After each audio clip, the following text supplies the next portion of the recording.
Pirated SPG. Striktong patnubay at gabay ng magulang ang kailangan. Maaaring may masiselang tema, lengguwahe, karahasan, sexual, horror o droga na hindi angkop sa mga bata.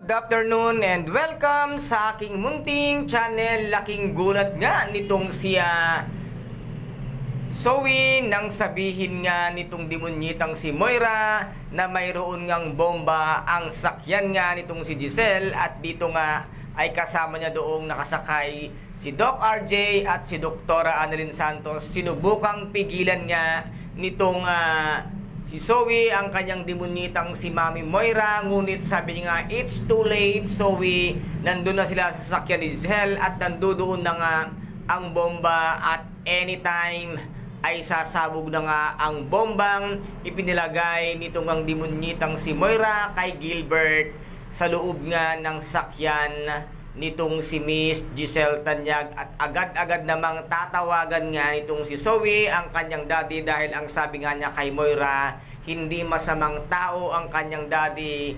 Dad RJ, it's a good man, kung kaya sana pinakiusapan niyang wag nang maghiganti para matapos na ang hidwaan or ang gulo sa kanilang pamilya. At dito nga ay kinausap ng mahusay nitong ang demonyitang si Moira si Gilbert, na alam ko naman Gilbert na mahal at loyal ka kay mama, kung kaya't si Gilbert ang siyang gagawa ng paraan para nga makapaghiganti sa mga Tanyag, kung kaya't inutusan niya ito na maglagay ng bomba sa loob ng sasakyan nitong si Miss Giselle Tanyag, dahil nga hindi umusad ang kaso sa korte dahil walang matibay na ebidensya. At ano kaya ang gagawin nitong si demonyitang Moira once na malaman niya na ang taong inutusan niya pala ay siya ang tunay na pumatay dito nga kay Madam Chantal. Kaya guys, ito po ang ating pakaabangan dito nga sa Abot Kamay na Pangarap, na kung saan ay napaka-intense